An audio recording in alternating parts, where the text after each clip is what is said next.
시청자 여러분 안녕하십니까? MBC 토론 갑론을박의 김주희입니다. 우리나라 생산 가능 인구가 내년부터 감소할 것으로 전망되면서 경제 성장에까지 영향을 줄 것이라는 우려가 커지고 있습니다. 광양만권 자치단체들 역시 인구 증대 문제로 고심이 적지 않은데요. 저출산과 고령화 문제를 해결하고 청년들이 돌아오는 시책을 마련하기 위해 노력하고 있습니다만 아직 괄목할 만한 성과로까지 이어지진 못하고 있는 게 현실입니다. MBC 토론 갑론을박, 오늘 이 시간에는 여수, 순천, 광양 세 지역의 인구 시책을 짚어보고 광양만권 전체 인구 증가를 견인할 수 있는 공동 발전 방안에 대해 토론 나눠보도록 하겠습니다. 오늘 함께해 주실 패널 소개해드리겠습니다. 순천시 최덕림 안전행정국장 나오셨습니다. 안녕하십니까. 네, 광양시 황학범 총무국장 나오셨습니다. 안녕하십니까. 여수 참여연대 임영찬 공동대표 자리하셨습니다. 네, 안녕하십니까. 네, 순천대 행정학과 길종백 교수 나오셨습니다. 안녕하십니까. 네, 바쁘신 가운데 참석해 주신 네 분께 모두 감사드립니다. 먼저 본격적인 토론에 앞서 오늘 토론의 패널로 여수시 관계 공무원 참석을 요청했지만 거부해 이 자리에 함께할 수 없게 됐다는 점 알려드리겠습니다. 이제 본격적인 토론 이어가도록 하겠습니다. 전국 지자체들의 인구 유입을 늘리기 위한 시책 마련에 집중하고 있는데요. 길 교수님, 인구수가 행정적인 측면에서는 어떤 의미를 갖고 있는 겁니까? 예, 일단 인구 문제에 대해서 먼저 말씀드리겠습니다. 인구 문제라고 하는 것이 인구가 늘어나거나 줄거나 또는 인구 구조의 불균형으로 인해 발생하는 경제 및 사회 문제를 말합니다. 예, 현재 우리나라는 저출산 고령화 현상으로 인해서 인구 구조의 불균형 문제를 안고 있습니다. 통계치에 의하면 2030년을 전후로 사망자 수가 출생아 수를 초과하게 돼서 인구의 마이너스 자연 증가가 시작될 것으로 전망됩니다. 현재 인구 문제는 노동력 부족, 경제 성장 둔화, 복지 비용 증가 등을 야기하기에 중앙정부에서도 노력을 기울이고 있는데요. 지방자치단체는 이러한 저출산 고령화 등으로 인한 현상이 좀 더 심각하게 나타납니다. 일반적으로 지역 인구 증가율은 지역 경제 성장과 양의 관계에 있습니다. 달리 말하면 자연 감소 및 인구 유출 등으로 지역 인구가 감소하게 되면 지역의 생산량과 소비량이 감소하게 됩니다. 예, 그렇군요. 그러면 전남 동부권의 각 지역별 인구 변동 추이는 어떤지 한번 알아보도록 하겠습니다. 먼저 여수의 임영찬 대표님께서 말씀해 주시겠습니까? 네네, 우리 여수시가 2016년 1월 말 현재 11만 7천 가구에 28만 9,941명입니다. 이것은 1998년도 통합 여수시가 출범한 이래 통합됐을 당시에는 33만이었습니다. 지금까지 순차적으로 봤을 때 약 1.2%포인트가 감소되고 있는 현상이고요. 작년의 수치를 잠깐 살펴보면요. 작년에 우리 여수시에 전입한 인구는 14,600명입니다. 반면에 전출하는 그 인구는 15,900명입니다. 이걸 원인별로 따져봤더니 주택 문제, 교육 문제, 일자리 창출 문제가 큰 문제로 대두되고 있습니다. 예, 그렇군요. 그러면 순천 같은 경우는 최근에 인구가 좀 늘고 있다고 들었는데요. 뭐 말씀해 주시죠. 예, 우리 순천의 경우는 2012년도에 27만 5천 명이던 인구가 박람회를 개최하고 난 이후에 계속 늘어나고 있는데 금년 1월 말 인구를 보면은 28만 1천 명이 되고 있습니다. 이는 우리 2012년 기준으로 했을 때 매년 1,700명씩 늘어나고 있고 세대당 가구 수를 보면은 10만 8천 세대의 평균 가구당 2.6명이 거주하고 있는 현실입니다. 이를 우리 시가 자체 분석해 본 결과 대부분의 지자체가 인구가 감소하고 있는데 순천시는 늘어나는 이유에 대해서 분석을 해봤더니 최근에 뭐 언론기관에서 이렇게 인구에 대한 변화를 물었을 때 전남 동부권에서 가장 살고 싶은 도시가 어디냐고 물었을 때 순천이 이렇게 크게 나타난 것을 볼 때 그 큰 영향이 있는 것으로 보여지고 있고 직접적인 원인으로 본다면은 신대지구에 우리가 개발을 했을 때 신대지구에 유입한 인구가 대부분 도시개발을 하면은 그 지역 내에서 이동하는 경우가 많은데 35% 이상이 광주 등 외지에서 유입이 되었고 거기에 인구는 20대와 30대, 40대가 52%를 차지하고 있습니다. 그래서 그에 따른 큰 영향이 있지 않았나 생각을 하고 있습니다. 예. 광양 같은 경우는 지난 2011년도에 처음으로 인구 15만 원을 돌파하지 않았습니까? 그렇습니다. 그 수준을 계속 유지하고 있다고 들었는데요. 지금 간양시도 좀 인구가 늘어나고 있고요. 간양시 인구는 2015년 말 기준으로 15만 4천 명입니다. 2003년 13만 6천 명을 기준으로 매년 1,400명이 증가하여 지난 12년 동안 도내에서 유일하게 매년 인구가 증가하는 도시입니다. 그래서 지난해에도 1,490명이 늘어났습니다. 증가 요인을 좀 더 분석해 보면 전입 전출 후 사회적 증가가 35%인 521명이고 출산 사명의 자연적 증가가 65%인 969명으로 사회적 자연적 요인 증가가 모두 증가를 했습니다. 특히 우리시의 경우 사회적 증가의 84%인 399명이 타 도시에서 전입하여 오는 인구로 여기에 큰 의미를 부여할 수가 있습니다. 예. 뭐 이렇게 지역별로 증감에 좀 편차가 있긴 하지만은 뭐 광양만권 전체를 놓고 봤을 때 2006년도에 70만을 넘어섰고 광양만권 전체가요. 2010년에 71만 그리고 2013년에 72만을 이렇게 돌파하고 이렇게 꾸준한 증가세를 보이고 있는 것이 사실인 것 같습니다. 우리 지역의 이런 인구 변화 어떻게 교수님께서는 해석하고 계십니까? 예, 일단 그 전체적인 이제 인구 변화 관련해서 좀 해석을 해야 될 것 같은데요. 일단 2015년도에 우리나라 인구가 약 20만 1,000명 정도가 증가했습니다. 이게 1년 동안 약 0.39% 증가한 건데요. 그리고 이제 인구 이동자 수를 봤더니 약 그 15.2%가 이제 시도 간 이동을 했습니다. 그리고 이제 전체적으로 보면 인구 이동에 따라서 서울, 대전, 광주 등 8개 지역은 이제 인구가 줄었고요. 그리고 이제 세종시라든가 제주시, 경기도 등은 이제 인구가 좀 늘었습니다.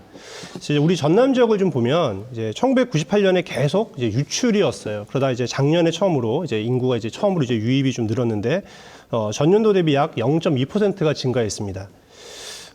그럼 이제 어디가 가장 많이 증가했느냐 봤더니 나주시가 제일 많이 증가한 거죠. 이제 나주시에 이제 기업 혁신 도시가 이제 생겼으니까. 이제 이런 것들을 우리가 감안해서 봤을 때 이제 여수는 이제 말씀하신 것처럼 유출이 좀 많았고, 그다음에 광양과 그다음에 순천은 인구가 좀 증가했는데요. 이 말씀하신 것처럼 이제 일자리라던가 그리고 이제 주거 환경의 변화로 인해서 여수에서는 인구가 좀 유출이 되고 이제 순천과 광양은 인구가 증가했는데 전체적으로 봤을 때 순천과 광양의 인구 증가는 좀 바람직하지만 여수는 좀 분발해야 되지 않을까 뭐 그렇게 일단 정리할 수 있을 것 같습니다. 뭐 이런 통계적인 수치로 봐서 알 수 있지만은 지금 이제 2006년에서 2015년까지 오는데 지금 전체적인 광양만권의 인구는 2만 명이 증가하는데 그쳤단 말이에요. 그러니까 결과적으로는 큰 증가, 외부에서 들어오는 큰 증가는 없었다고 볼 수 있는데 또 다른 측면에서 본다면은 권역 내에서의 이런 이동들 그리고 인구 감소가 그 사이에서 크고 작고 이런 편차가 생기는 그런 상황들이 반복되는 것 같은데 그 근본적인 원인 어디 있다고 보십니까, 교수님? 예, 일단 이제 시도 간의 이제 시도 내 이동과 시도 간 이동이 있는데 이제 시도 내 이동의 주된 사유는 이제 주택입니다. 아까 말씀하신 것처럼 그러니까 전남 지역 내에서 권역별 이동이 생기는 거 이제 주택이 가장 많고요. 그다음에 시도를 넘어가는 이동인 경우에는 이제 직업이 가장 비중이 높습니다. 그러니까 달리 말하면 이제 이동이 이루어진다. 이거는 이제 일자리와 정주 환경이 가장 중요한 거라고 할 수가 있죠. 그래서 이제 전남도 근데 이제 전남도를 살펴보면 이제 주로 누가 유출이 되냐? 20대가 유출이 많이 됩니다. 그리고 이제 30대, 40대, 50대, 60대는 조금씩 유입이 되고 있는데요. 자, 20대의 경우에는 이제 외부에 있는 대학에 가거나 또는 이제 외부에 있는 회사에 이제 취업을 하는 것이 인구 유출의 주요 원인입니다. 이제 그에 반해서 이제 여수와 광양 같은 경우에는 우리가 이제 전남 지역의 제조업 메카 아니겠습니까? 그런데 이제 광양은 인구가 좀 늘고 여수는 좀 줄었다. 이거는 이제 경제 환경의 변화가 영향을 주었을 수도 있지만 사실은 정주 환경에 좀 차이가 있다라고 얘기할 수가 있고요. 순천 같은 경우에는 이제 여기 와 계시지만 이제 뭐 우리나라를 대표할 만한 제조업은 없습니다. 그런데도 인구가 늘고 있다. 이거는 이제 전남 동부권 여수, 순천, 광양 외에 그 다른 지역에서 인구가 조금씩 유입이 되고 있다라고 이제 해석을 할 수가 있겠습니다. 아, 그렇군요. 그러면 이제 이 각 시의 중장기 발전 계획에 포함된 계획 인구가 대부분 부풀려져 있다는 뭐 목소리들도 있습니다. 하지만 이런 다양한 시책을 성공적으로 추진했을 경우에는 실현 가능한 예측이기도 할 수 있을 것 같은데요.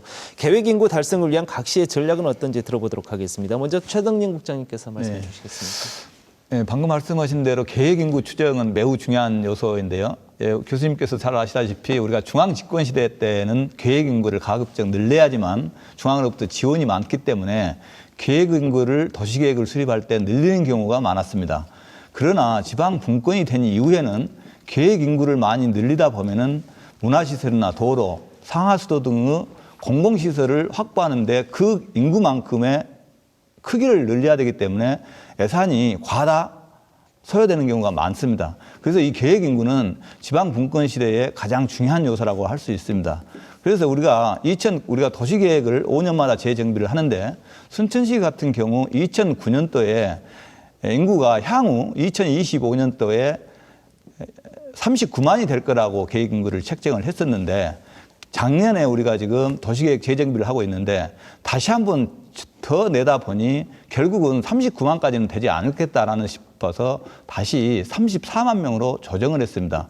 그거는 굉장히 우리가 봤을 때 2030년까지 자연적 증거인 출산율을 통해서 자연적 증가할 수 있는 인원만 보더라도 30만 명은 확실하고 사회적 증가 요인인 경제 생산 능력 인구가 약 4만 명으로 봤을 때 34만 명은 확실하겠다는 해서 지금 계획 인구를 34만 명으로 하고 있습니다. 예. 그럼 광양의 황 국장님 말씀 더 들어볼까요? 예. 아까 방금 말씀드린 대로 정말 계획 인구는 도시의 미래를 바라볼 수 있는 바로미터이기 때문에 아주 매우 중요합니다. 그래서 우리 간양시는 글로벌 산업 경제 도시이자 또 남해안 남중권 중심 도시로서 이상에 걸맞게 2030년까지 30만 자족 도시를 실현할 계획을 가지고 있습니다.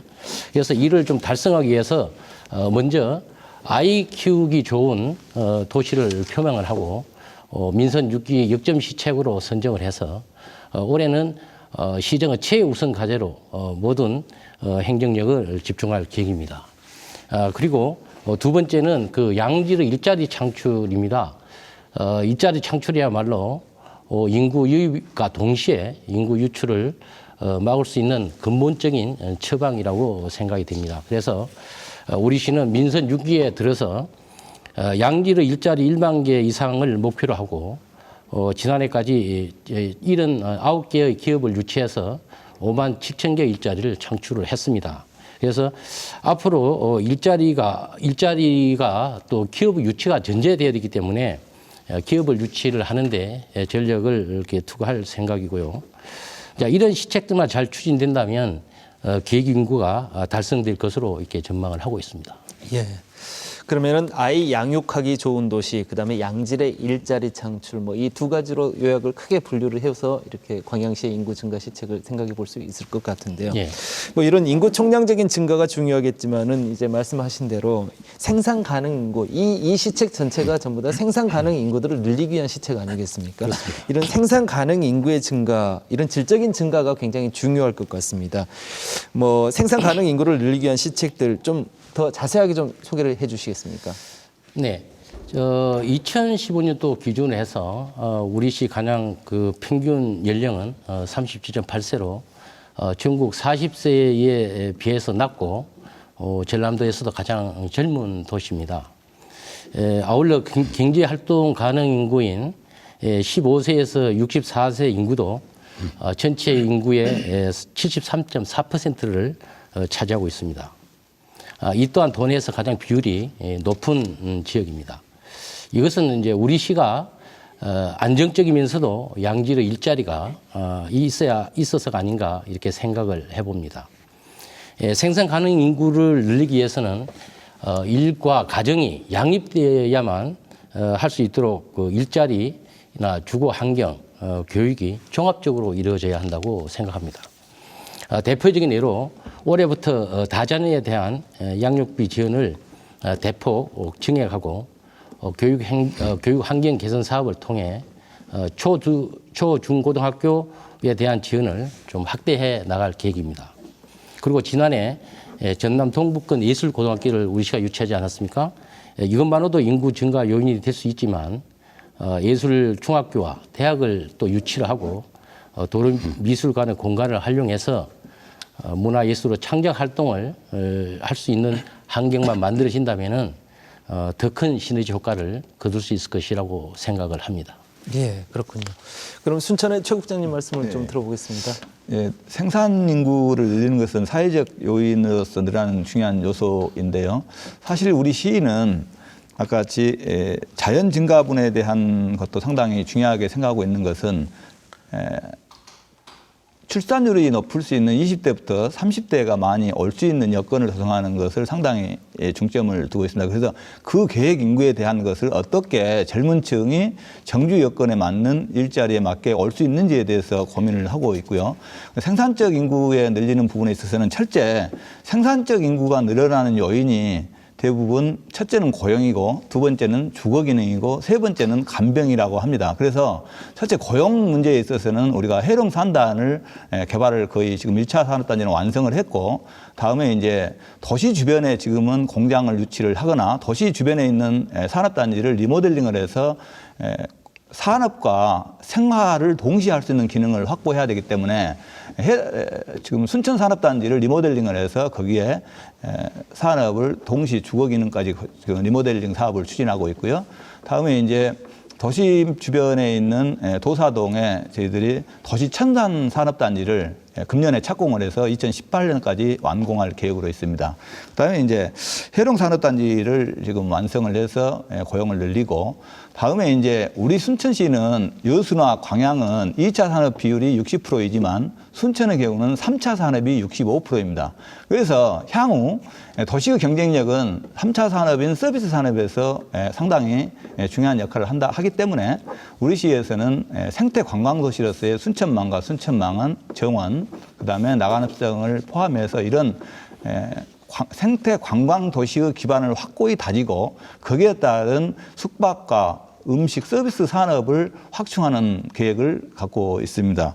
그 다음에 이제 세 번째 생산적 인구의 증가 요인인 간병, 의료 부분인데요. 그래서 우리는 간병과 의료 부분에 있어서 순천에 오면은 주거와 동시 간병 의료를 동시에 할 수 있는 시스템을 확보하기 위해서 전남 동부권, 전남 도내에서는 가장 지금 의료시설이 많을 정도로 많고 그 다음으로 더 저희들이 지금 중점적으로 하고 있는 것은 외국인 의료단지까지 신대지구에 유치하게 해서 노력을 하고 있습니다. 예. 그러면 이제 여수시의 실책을 임 대표님을 통해서 좀 들어보도록 하겠습니다. 네, 지금 조금 전에 그 최국장님 말씀 중에 좀 수치를 좀 개선해야 될 부분은요.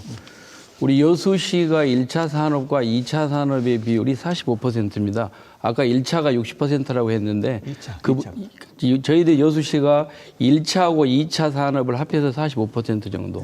그래서 3차하고 55% 된다는 것을 말씀을 드리고요. 지금 인접시하고 우리 여수시나 다 공통적인 부분은 일자리 문제, 주택 문제, 교육 문제 같거든요. 그래서 지금 이제 마치 그 인구 유입이 우리 지역 간의 어떤 뭐 풍선 효과라고 생각이 들기 때문에 크게 그렇게 비중은 두지 않습니다. 다만 우리 여수시에서도 일단 아까 우리 그 길 교수님께서 20대가 많이 그 전출을 한다고 했는데 그 젊은 층을 위해서 우리 여수시에서 했던 사업 중에 가장 그 인기를 끌었던 것이요. 출산 장려금 지원인데 첫째 아이를 낳으면 무조건 50만 원을 지급합니다. 둘째 아이 200만 원, 셋째 아이 300만 원, 넷째 아이 이상부터는 1,000만 원을 지원을 하고 있습니다. 그 결과 출생아 수가 증가해서 인구 유입에 상당한 도움이 됐다는 얘기를 말씀을 드리고요. 그다음에 전입 가구를 대상으로 약 20만 원씩 이렇게 줬고, 그다음에 우리 여수 3단 임직원들의 여수 시민대기 운동이라든지, 그다음에 그 찾아가는 전입 신고. 그래서 물론 이게 임시 방편적인 처방이었지만은 그래도 좋은 반응을 얻고 있고, 이게 단기적인 처방이긴 하지만 그래도 앞으로 꾸준히 아마 여수시에서 추진할 것으로 생각이 되기 때문에 기대가 되고요. 그다음에 이제 그 여수 국가산단이 고용에 한계가 있기 때문에 그럼 어떻게 하면 일거리가 더 그 젊은이를 대상으로 늘겠느냐라고 이렇게 했을 때 우리 신규 일자리 창출을 위해서는 역시 우리 율천 2, 3단지를 조기에 그 조성하는 방법이 하나가 있고요. 그다음에 그렇게 함으로써 젊은이들이 많이 올 테니까요. 그다음에 중흥지구하고 삼동 산업개발을 촉진을 하고 작년에 2015년도에 우리 여수시에서 35개 기업과 투자 협약을 맺었는데 무려 3조 6천억 원의 기업 투자 협약을 맺었어요. 이래서 일자리 창출이 이것은 단기간에 할 수 없는 것이기 때문에 장기적으로 봤을 때 저희들이 그 1998년도에 통합 여수시가 출범을 하면서 그 인구 33만에 대한 인구 유입은 충분히 가능하리라고 생각이 되고요. 그다음에 교육 문제에 있어서 우리 여수시는 중학교 3학년 학생들이 1년에 3학년이 됐을 때 약 400명 정도가 외지로 나갑니다. 그 인원이 상당히 크기 때문에 우리 그 지역 인재를 육성하는 차원에서 그 지역의 명문고 설립이 필요하다라는 것에 의견을 우리가 그 동감을 하고 있고요. 그래서 민간 협의체를 작년에 만들었습니다. 그 이름을 우리가 여수 행복학교 교육이라 그래서 거기에서 모든 우리 여수시의 교육 문제라든가 그다음에 교육 현안을 논의해서 아마 좋은 결과가 도출될 것이다 이렇게 생각을 하고요. 그다음에 여수시 그 어르신들의 그 65세 이상 어르신들의 노인층이 1월 말 현재 4만 5천 명이에요. 그래서 우리 여수시에서 그 야심차게 지금 그 시작하고 있는 사업 중에 하나가 그 타 지역 은퇴자와 더불어 그 은퇴자 도시 조성을 지금 하고 있거든요. 이게 조성이 되면 그 나이 드신 분들이 오셔가지고 그 여생을 충분하게 지낼 수가 있고요. 그다음에 타 시에 비해서 이 부분은 우리 어르신 일자리 사업이 상당한 많은 예산을 확보해가지고 하는 걸로 알고 있습니다. 이게 잘 이루어진다 그러면은 젊은 층은 젊은 층대로 또 노인층은 노인층대로 인구가 유입이 되어서 통합 여수시 출범 그런 단계에 인구가 되지 않나 이렇게 생각을 하고 있습니다. 예. 이렇게 3개시의 주요 시책들을 들어봤는데 교수님 시책의 실효성에 대해서 어떻게 보고 계시는지 앞으로 전망도 어떻게 보고 계십니까? 그러니까 이제 향후 이제 전망은 이제 예단하기 어렵습니다만 이제 일자리, 주거, 교육, 문화 등이 이제 복합적으로 작용을 할 때 인구가 이제 늘어날 수 있다고 생각을 할 수가 있고요. 중요한 건 이제 대도시만큼은 아니지만 이제 우리 지역에 살면 내가 좀 만족할 수 있다, 그리고 좀 행복하다, 그리고 좀 희망이 있다, 뭐 이런 메시지를 줘야 되는 게 이제 중요하지. 이제 구체적인 이제 그 정책은 그것이 이제 비전이 만들어진 다음에 그거에 맞게 하는 것이 좀 맞다. 그러면 이제 우리가 이제 말씀하신 그 인구까지는 아니더라도 어느 정도 인구는 유지하지 않을까 그렇게 전망해 봅니다. 네, 그럼 그렇게 이제 각 시별로 추진되고 있는 이런 특수 시책도 중요하겠지만은 이제 자치단체 간의 협력과 상생 방안 마련 뭐 이런 부분들이 더 많이 강조되고 필요한 시점 아니겠습니까? 네, 맞는 말씀입니다. 이제 이거는 이제 예산과 관련이 있는데요. 우리나라의 이제 인구 문제에 대해서 정책을 제공을 하게 되면 이제 정책을 이제 나누면 공동 정책과 이제 단독제 정책이 있습니다. 이제 공동 정책은 뭐냐면 중앙 정부랑 같이 하는 건데 대부분 이제 중앙 정부가 하는 거를 이제 보조를 맞추는 거죠. 그래서 예산을 따져보면 전체 인구 문제에 대한 그 예산이 75%가 중앙 정부가 공동으로 하는 겁니다. 근데 지역의 색깔을 살리기가 어렵죠. 지역의 색깔을 살릴 수 있는 건 25%인데 그것도 이제 말씀하신 것처럼 뭐 네 번째 아이를 낳으면 얼마를 더 준다거나 해서 주로 이제 가장 많은 예산이 사용되는 것이 이제 출산 장려 정책이에요. 나머지는 사실은 정책이라고 할 수 있는 게 좀 미약하다고 할 수가 있습니다. 예산이 적은 상황에서는 각자 이제 특징을 발휘해서 정책을 발휘하는 것도 중요하지만 공동으로 하는 것도 되게 중요하다는 말씀을 드릴 수가 있는데요. 그렇다고 해서 이제 하드웨어적인 것을 이제 이제 공동으로 하려면 좀 이제 지리적인 문제 때문에 다툼의 소지가 있습니다. 이제 그렇기 때문에 먼저 이제 중요한 게 교육이라든가 문화, 예술 같은 이제 소프트한 부분을 중심으로 공동 사업을 진행하는 것이 저는 좀 좋다고 생각을 하는데요. 물어보면 이제 젊은 층들한테 물어보면 대도시에 비해서 3도시가 가지는 이제 좀 약간 취약점이 문화, 예술이 좀 약하다는 겁니다, 사실은. 근데 이제 우스갯소리로 이제 서울에 사는 사람들이 63빌딩 안 가거든요.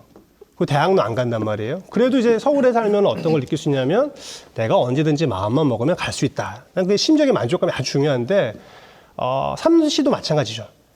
그러니까 내가 가고 싶을 때 갈 수 있을 정도가 되려면 그러니까 하나의 그 지방자치단체가 그것을 하기는 좀 예산적으로 부족하다고 좀 생각이 들고요. 그래서 좀 삶을 풍성하기 위해서 뭐 그런 교육, 아까 말씀한 것처럼 교육 같은 경우에는 사실은 30뿐만 아니라 교육청까지 연대해야겠죠. 그래서 교육, 예술, 문화 같은 분야를 중심으로 좀 같이 상생할 수 있는 전략을 짜고 예산을 공동으로 집행한다면 좀 효과성이 좀 높지 않을까 이렇게 생각합니다.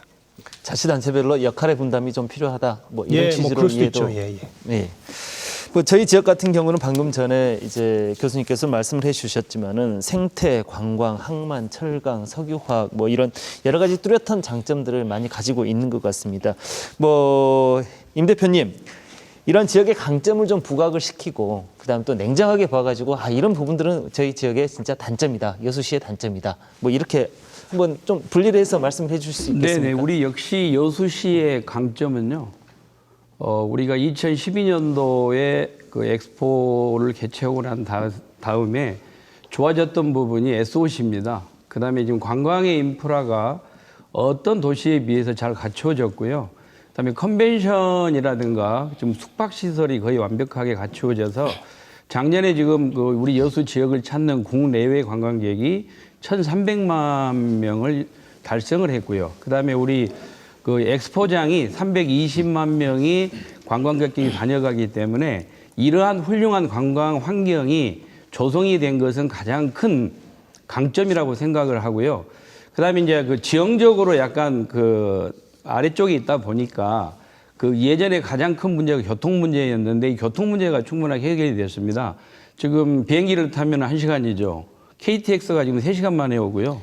그다음에 고속버스를 타더라도 4시간 조금 넘어 걸리거든요. 그래서 모든 이러한 관광의 인프라가 갖춰졌고 앞으로 여수는 기타 다른 도시에 비해서 없는 해양 관광이 주를 이루고 있습니다. 그런데 다만 약점이라고 생각이 되면은 아직 지금 그 장기간에 걸쳐서 여수시에서 투자를 하고 있기 때문에 좀 성과가 좀 있어야 될 터인데 지금 당장 엑스포장의 그 활성화를 위해서 2019년까지는 그 안정기를 찾을 것 같고요. 2021년이 되면은 활성화가 돼서 여수 관광이 그야말로 국제적인 해양 관광 도시로 거듭날 수 있다고 생각이 되고요. 약점이라면은 지금 여수가 지금 아직은 관광 인프라가 갖춰졌지만은 지금 체제 관광이 되고 있지 않습니다. 이 체제 관광을 우리 같은 그 광양이나 우리 여수 순천이 같이 협업을 해가지고 한다 그러면은 이를테면은 우리 순천에 좋은 게 있죠. 생태 관광과 그 정원만. 그다음에 우리 광양은 물류 중심의 도시. 그래서 서로의 어떤 체험할 수 있는 공간을 많이 만들면 그냥 단순하게 이 세 개의 도시는 2박 3일 정도를 관광하기로는 너무나 열악합니다. 그래서 이 세 개의 도시에 관계자들이 만나서 이 관광 패키지 상품을 동시에 개발한다든지 하면은 그러한 인원들이 많이 우리 요 3개 지역에 와서 정말로 그 관광의 그 지역의 활성화가 일어날 것 같고요. 이러한 것이 바로 시너지 효과가 아닌가 이렇게 생각을 해봅니다. 예, 그렇군요. 뭐 최 국장님 말씀 한번 들어볼까요? 네, 방금 이제 그 님께서 말씀을 하셨는데 이 관광의 중요성에 대해서 말씀을 하셨는데 저는 우리 3개 도시가 관광의 여건을 다 다르게 갖고 있기 때문에 순천은 생태관광, 여수는 해양관광, 그다음에 광양은 산업관광 이렇게 할 수 있는 곳이어서 관광, 생태관광이나 해양관광이나 이 산업관광을 엮었을 때 굉장히 시너지 효과가 큰데 따로따로 했을 때는 굉장히 분산될 우려성이 있다. 그러면은 관광의 효과가 얼마나 큰지에 대해서 우리가 한번 짚어볼 필요가 있습니다. 우리가 외화를 획득한 중요한 수단은 수출하고 관광이라고 합니다. 그래서 외화를 우리가 유입할 수 있는 수단이 중요한 수단이 관광 수입이기 때문에 아까 말씀드린 대로 여수에 작년에 1,300만이 왔다 했는데 사실은 순천에는 800만 명이 왔어요. 그런데 관광 수익을 놓고 보자면은 순천은 147억, 여수는 아마 제가 보기에는 몇 억 안 될 걸로 알고 있는데 예를 들면 그런 걸 봤을 때 실질적인 우리 지역에 아까 같이 여수 관광이 잘 안 되면 순천도 영향이 있는 겁니다. 순천은 관광이 잘 안 되면 여수에도 영향이 있는 거거든요. 그래서 동시에 다 잘 될 수 있는 방안을 만들어내고 그다음에 그 수익이 우리 동부권 지역에 고루 떨어졌을 때 지역 주민들은 행복 지수가 높아지지 않겠는가 하는 생각을 해보는 겁니다. 뭐 이제 저희 광양만권 3개시 같은 경우가 워낙 산업적인 측면에서는 차별성이 있고 독특한 이제 나름의 그런 경쟁력이 있기 때문에 주로 이제 그 관광 부분을 놓고 말씀들을 많이 하시는 것 같은데 뭐 한 국장님 생각도 같으십니까? 저는 그 공동의 어떤 그 장점과 약점을 평가하기 위해서 먼저 세 도시의 비전을 제가 한번 살펴봤습니다. 그래서 여수는 이제 국제 해양 관광 중심 도시, 그다음 그 순천은 대한민국 생태 수도, 광양은 글로벌 산업 경제 도시, 또 동북아 물류 중심 도시로서의 어떤 비전을 가지고 있습니다. 여수는 여수 엑스포를 개최를 해서 해양 내저 도시로, 그다음 그 순천은 순천만이 국가 정원으로 지정되는 등 생태 도시를 지향을 하고 있습니다. 우리 시도 관양 비철수를 중심으로 한 이 철광 산업과 또 관양을 중심으로 한 항만 물류 산업을 양축으로 신소재 산업 그리고 에너지 산업이 활발히 추진되고 있어서 글로벌 이제 산업 경제로서 서로 부상을 지금 하고 있는 상황입니다.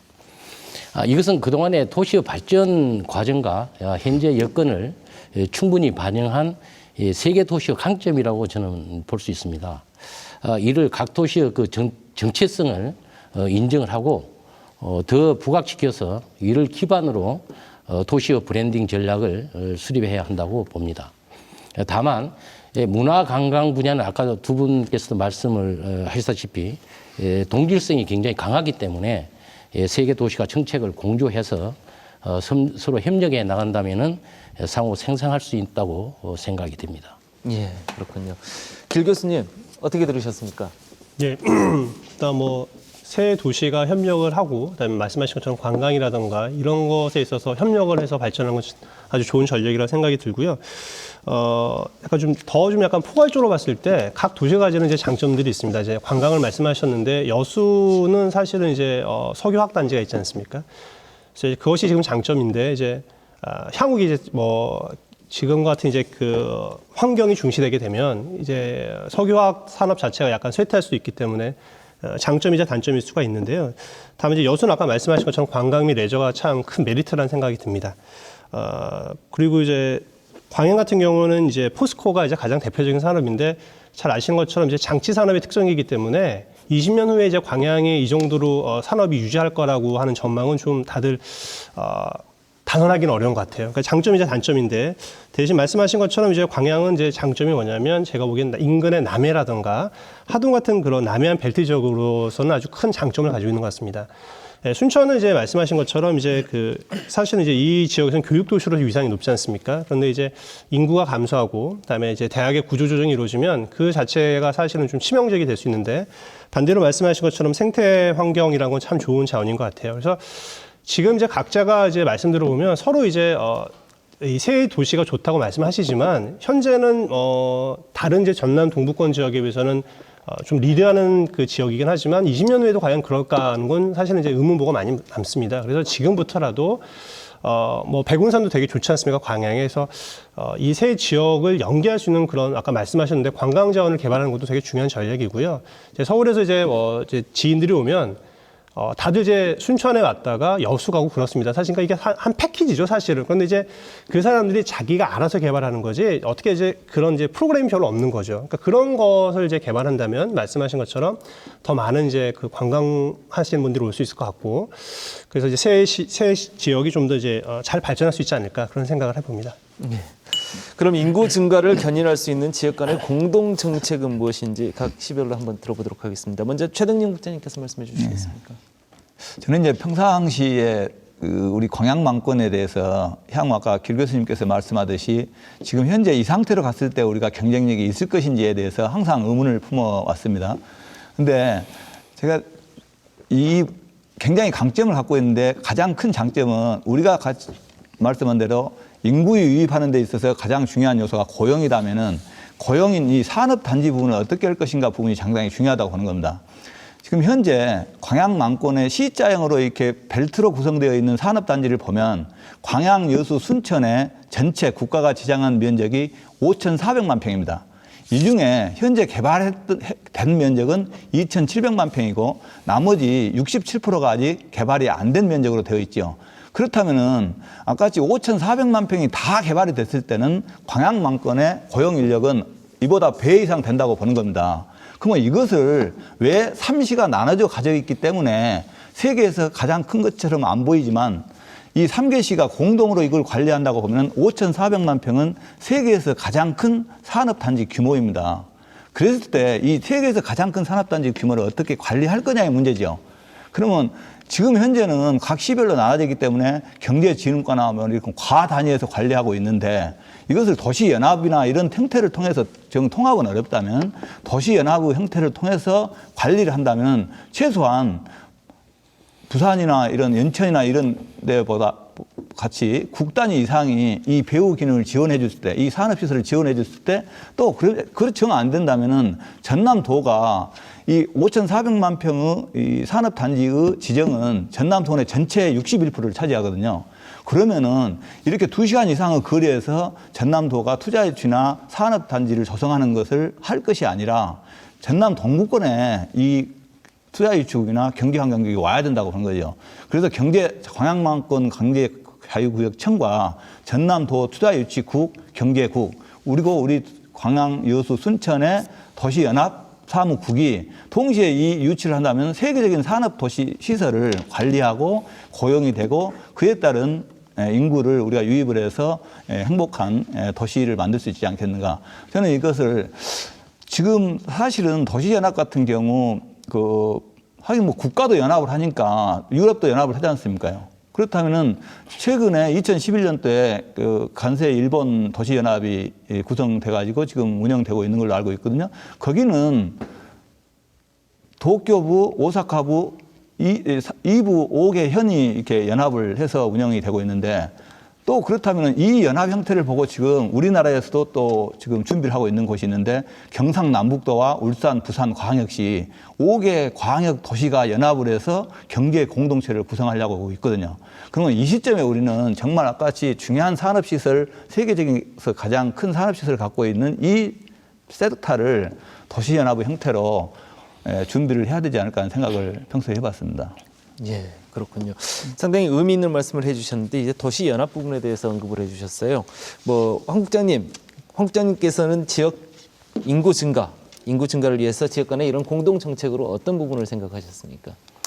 아까 우리 순천에서도 말씀드렸다시피 일단 생산 기반을 확대해서 기업을 유치하고 이런 그런 통해서 일자리를 창출하는 것이 원칙이라고 생각이 듭니다. 과연 우리 지역에 어떤 기업이 들어올 것인가는 여수, 순천, 광양이 정말 머리를 맞대고 정말 그 기업들이 들어올 수 있는 방안을 이제부터라도 모색을 해야만이 아까 C자형의 어떤 산업단지에 기업이 들어올 수 있다고 생각이 됩니다. 그래서 저는 일단 그런 방법에서는 원칙적인 거고, 간양만권에 있는 세계 도시가 지금 성장하고 발전하기 위해서는 일단 타 지역의 인구 유입이 매우 절실하다고 저는 생각이 듭니다. 그래서 저는 상계 도시의 공동 협력 기반을 이제는 새로운 방법으로 접근할 필요가 있다.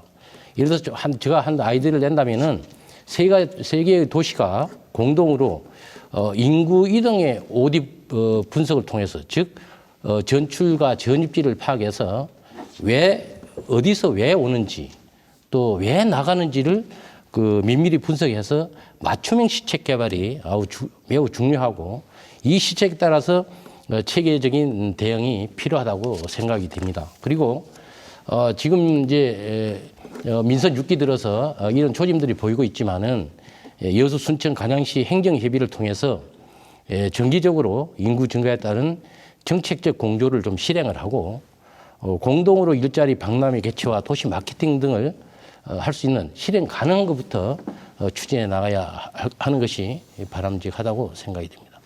그러니까 광역 행정의 활성화를 통해서 이제 궁극적으로는 도시 연합 쪽까지 진행을 할 수 있는 경제적인 이런 연합 관계가 진행될 수 있는 그런 여지가 충분히 있는 건가요? 그럼 그렇다고 볼 수 있습니다. 예. 그러면 여수의 임영찬 대표님께 말씀 들어볼까요? 네, 저는 한 두 가지 측면에서 말씀을 드리고 싶은데요. 그 두 국장님의 말씀에 의견에 전적으로 동감을 합니다. 좀 장기적으로 봤을 때는 꼭 필요한 전략이라고 생각을 하고요. 단기적으로 봤을 때 지금 우리 여수하고 순천, 광양 한 중심지가 율천산단이 있습니다. 이 율천산단을 조기에 우리가 같이 협업을 해서 완공을 하면은 거기에 많은 그 일자리가 창출이 더 될 것이고요. 그다음에 그 또 한 가지는 아까 말씀드린 각각의 지역별로 관광의 그 세분화가 되어 있기 때문에 이 세 지역이 정말로 특성화를 고려해서 우리 관광 상품을 같이 개발한다든지 그 지역에 맞은 관광 상품을 개발하고 그다음에 같은 그 패키지로 묶어 가지고 여행을 한다고 하면은 보다 더 많은 사람들이 우리 지역사회에 와서 경제도 활성화시키고 또 와가지고 야 이렇게 살기 좋은 도시가 있었구나라고 해서 저희들 주택 문제도 해결할 겸 해서 저희 지역을 찾지 않을까 이렇게 생각을 하고 있습니다. 예. 그러면은 이제 행정 사례가 있었는지 여부를 한번 들어보도록 하겠는데요. 광역행정, 그다음에 도시연합 부분이 지금 언급이 됐거든요. 뭐 이런 부분들을 통해서 이렇게 지역 간의 공동 정책을 만들어내고 그다음에 또 이렇게 상승 효과를 일으키는 뭐 이런 행정 사례가 있습니까, 교수님? 예, 뭐 인구 증가만을 목표로 한 사례는 좀 발견하기 어렵지만요. 이제 아까 이제 우리 국장님께서 말씀하신 것처럼 예를 들면 이제 일본의 그 간사이 연합 같은 경우에는 이제 발전한 그 기본적인 것이 위기감입니다. 그러니까 이제 일본도 사실은 이제 저출산 고령화가 진행이 되면서 이제 인구 문제가 심각한데 이제 한국도 이제 그럴 수 있는데요. 이제 일본은 뭐가 더 심했냐면 동경 중심으로 모든 것이 쏠렸다는 거죠. 그러니까 인구 문제가 더 심각하게 나타났기 때문에 이 간사이 지방, 그러니까 말씀하신 것처럼 뭐 교토, 오사카 중심으로 해서 그쪽의 경제인 연합회, 경제인들 그리고 이제 정치인들이 좀 헌신하는 자세로 만들어서 그래서 이제 동경에 좀 대항하는 개념으로 그쪽을 좀 확장시켜 보자. 그래서 뭐 아시는 것처럼 뭐 오사카 시랑 오사카 그 부를 이제 합쳐보자 뭐 이런 것도 있었고요. 그러니까 제가 보기에는 이제 제일 중요한 게 인구 증가와 관련해서 위기감이라고 생각이 되고요. 두 번째는 정치인이라든가 좀 사회 이른바 이제 리드하는 사람들의 헌신 같은 자세가 좀 필요해서 좀 함께 상생해야 된다라는 이제 생각을 하는 게 중요하고요. 말씀하신 것처럼 광역 행정은 참 많습니다. 그러니까 뭐 지역 간에 이제 주로 하는 것이 이제 교통이라든가 또는 이제 뭐 상하수도라든가 그러니까 이런 하드웨어적인 것에 있어서는 광역 행정이 아주 많이 이루어지고 있지만 제가 봤을 때는 이제 우리 세 지역은 좀 뭐랄까요 기존에 하고 있는 그런 협의체도 잘 안 되는 것 같아요. 그러니까 제가 보기에는 말씀드린 것처럼 좀 20년 후에 우리 이제 지역에 살고 있는 사람들이 좀 행복하게 살려면 좀 조금씩 내려놓고 협력하고 상생해야 된다는 생각을 가지는 게 먼저인 것 같고요. 그렇게 되다 보면 말씀하신 것처럼 다들 생각은 있으시기 때문에 조금씩 협력하고 상생할 수 있는 정책적인 그런 모습들이 많이 나오지 않을까 생각합니다. 네. 이렇게 정책과 실제 현장의 간극을 좁히기 위해서 협의체 또는 이런 거버넌스의 구축이 필요하다는 의견들이 그래서 나온 거 아닌가 싶은 생각이 드는데요. 뭐 광역 행정이 그 중심적 역할을 하기에는 좀 부족하다는 말씀이신가요? 아니면은 뭐 이렇게 더 강화를 해야 된다는 말씀이신가요? 그러니까 기본적으로는 이제 그 어느 방향으로 갈 건지에 대한 이제 그 타겟팅이 중요한데요. 그래서 지금 이제 말씀들을 들어보면 각자 도생의 그런 방법을 갖고 계세요. 그런데 그게 아니라 아까 말씀드린 것처럼 2030년 전후로 인구가 준다면 이제 이 지역도 인구가 그렇게 증가할 거라는 생각은 좀 하기 어렵고요. 그래서 전반적으로 이제 고령화가 진행이 되기 때문에 그 협력의 마인드를 가지고 이제 뭐 광역 행정도 이제 해야겠죠. 그리고 이제 좀 더 발전된 형태로 각 개별 분야에 맞춰서 뭐 연합의 형태도 좋고 그런 걸 하는 게 되게 중요한데요. 제가 이제 이걸 준비하면서 보니까 이제 거버넌스는 아닌데 인구와 관련해서 경기도 인구 포럼이라는 게 있더라고요. 그래서 봤더니 인구 정책을 마련하기 위해서 경기도에서 뭐 전문가라든가 뭐 또는 이제 시민사회 단체 그리고 이제 관공서에서 나와서 하는 건데 기존에는 이제 인구 문제 하면 이제 개별 부서가 접근했는데 이 경기도 인구 포럼 보면은 부서 차원이 아니라 이제 경기도 전체 그리고 뭐 전문가 이런 사람들이 모여서 뭐 얘기하고 문제가 뭔지를 이제 분석하는 거죠. 그러니까 이게 제가 보기에는 이제 우리 이제 새 지역도 그런 형태의 포럼 같은 걸 만들어서 아까 말씀하신 것처럼 뭐가 문제인지 또 진단도 한번 해보고 그리고 이제 전문가들도 불러서 얘기도 들어보고 그리고 이제 필요한 시책은 무엇인지 그래서 보니까 이런 뭐 인구 이 포럼에서 이런 것도 다루었다고 합니다. 뭐 다문화가 많지 않습니까? 그래서 다문화 그런 교육은 어떻게 할 거냐? 사실 이런 것도 되게 중요한 인구 문제거든요. 그래서 인구 포럼 같은 걸 우리가 좀 힌트를 삼으면 이게 개별 그 자치단체 문제가 아니구나. 연합을 해서 이제 풀어야 될 문제구나. 뭐 그런 것도 우리가 한번 보면 셋이가 이제 서로 이제 제로섬 문제가 아니라 이제 포지티브하게 문제를 좀 접근하면 좋을 것 같습니다. 예. 뭐 홍 국장님 말씀 좀 들어볼까요? 인구가 도시 경쟁력이라는 것은 모두가 다 아는 그 사실입니다. 도시가 경쟁력을 갖추기 위해서는 여러 가지 요인도 있겠지만 먼저 주거, 문화, 교통 이런 도시의 인프라가 잘 갖춰져야 될 것으로 봅니다. 그래야 일자리도 많고 인구가 늘어나서 지역 경제가 활성화도 되고 시민의 삶의 질도 아마 높여지게 될 것입니다. 이런 것들을 충족시키기 위해서는 지자체의 노력만으로는 한계가 있다고 봅니다. 그래서 상계시가 긴밀한 협조하에 교수님도 말씀했다시피 전문가나 관계 공무원이 참여하는 협의체를 구성해서 공동으로 추진할 수 있는 시책을 발굴하고 정책 세미나나 이런 것을 지속적으로 개최하는 것도 굉장히 바람직한 것이라고 생각이 듭니다. 또한 이런 다양한 시책들을 효율적으로 그 효율성을 좀 높이기 위해서는 민간 부분과 비영리 부분까지 참여를 해서 거버넌스 체계 도입도 필요하다고 생각이 듭니다. 예. 뭐 최 국장님 어떻게 생각하십니까? 그러니까 제가 지금 생각하기에는 3개시는 사실은 조선시대 때는 같은 행정구역이 있거든요. 근데 이제 점점 산업이 발달하고 행정구역이 변화되면서 현재 이루고 있는데 살고 있는 시민들은 행정구역의 별 의미를 느끼지 않는 겁니다. 다만 결국은 그 시민들이 행복하게 하려면 아까 행복하려면은 향후 굉장히 중요한 것이 인구다. 그럼 인구가 오게 할 수 있으려면 어떻게 할 거냐의 부분에 있어서 산업이 중요하다. 그러면 산업도 중요하고 우리 전남 동부권의 강점인 문화 관광을 어떻게 엮을 것이냐는 부분인데 나눠져 있다. 이 부분을 합할 수 있는 방법은 아까 3개시가 공동으로 해야 되는데 어떻게 할 거냐의 부분에서 저는 지금까지 공무원 생활을 쭉 하면서 행정협의체를 하니 세미나를 하니 많이 했어요. 근데 거의 이루어지지 않고 토론으로 끝나는 거죠. 그래서 최근에 우리가 상공회의소가 주관해가지고 향후 우리가 도시연합을 했을 때 전남 동부권이 언제쯤 가능할 것이냐라고 시민에게 물어봤더니 시민들은 오늘 이제 6년 안에 될 것이 아니냐는 부분이 가장 많이 나왔어요. 그렇다면 언제부터 준비하냐는 부분이죠. 준비는 저는 다른 사례에서 볼 수 있듯이 일본 사례나 다른 사례는 8년을 준비했다고 합니다. 그러면 시민들이 원하는 것은 5년 내에 도시연합 형태의 전남 동부권, 광양만권이 형태로 갔으면 좋겠다 하는 건데 그러면은 5년 후에 준비하면은 이미 늦는 거죠. 최근에 제가 책을 읽은 것 중에 지방소멸이라는 책을 읽었는데 일본은 향후 40년 후에 840개 시정촌이 없어진다는 거예요. 그럼 일본보다 우리가 출산율이 더 적거든요. 그러면 우리는 더 빨리 지방 소멸이 될 것 아니겠는가. 그 지방 소멸이 도시로 가기 전에 우리는 우리가 경쟁력을 있을 수 있는 도시로 만들 수 있는 요인은 너무나 많은데 그것을 언제 이게 집합시킬 거냐 하는 부분은 지금이다라고 저는 보는 겁니다. 그래서 이게 도시연합의 형태를 가질 수 있는 준비 기간을 지금부터 하는 것이 굉장히 바람직하지 않냐는 생각을 해보는 겁니다. 예.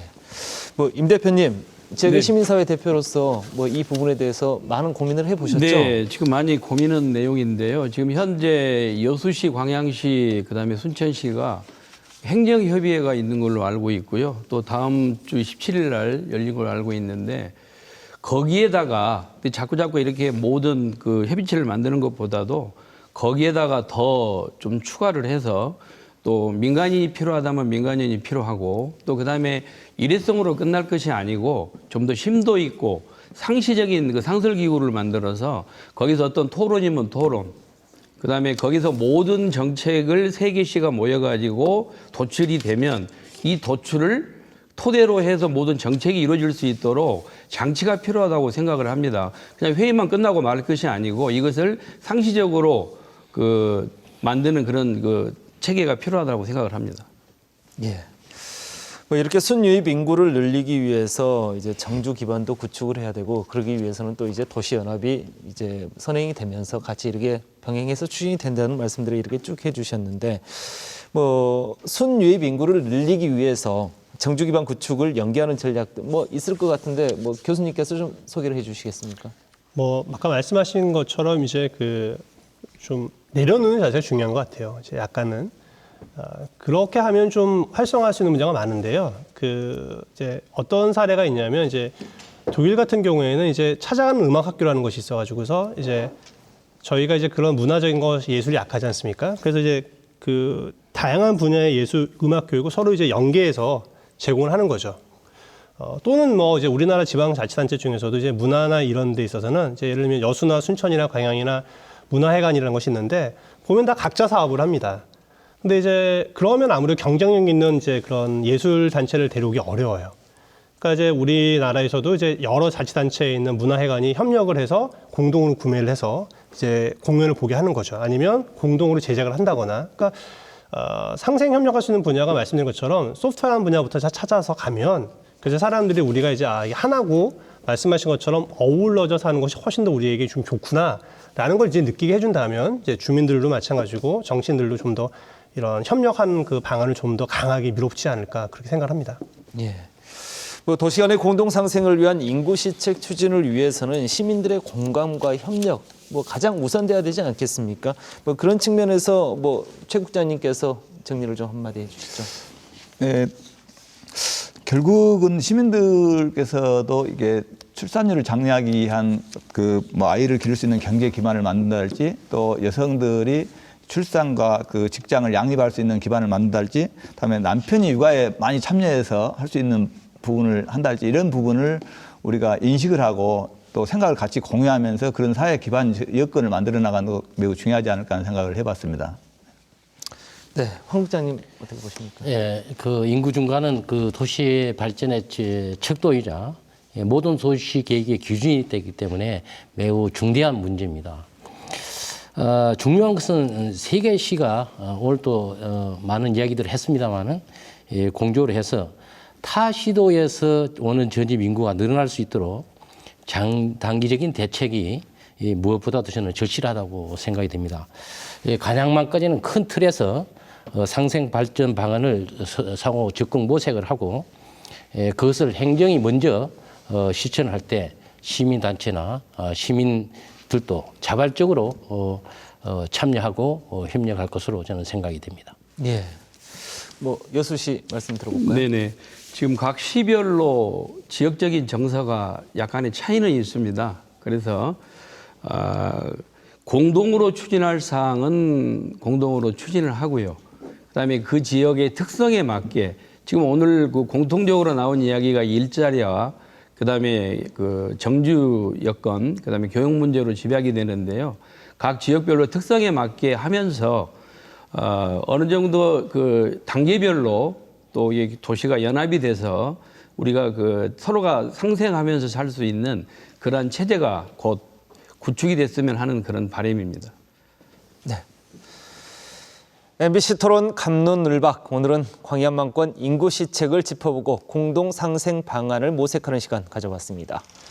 인구 문제는 곧 지역과 나라의 경쟁력입니다. 인구 성장을 견인하는 시책에 있어 지역 간 경쟁과 갈등보다는 지혜를 모아 권역 내 공동 상생의 길을 열어갈 수 있기를 기대해 봅니다. MBC 토론 갑론을박 오늘 순서 여기서 모두 마치겠습니다. 시청해 주신 여러분 고맙습니다.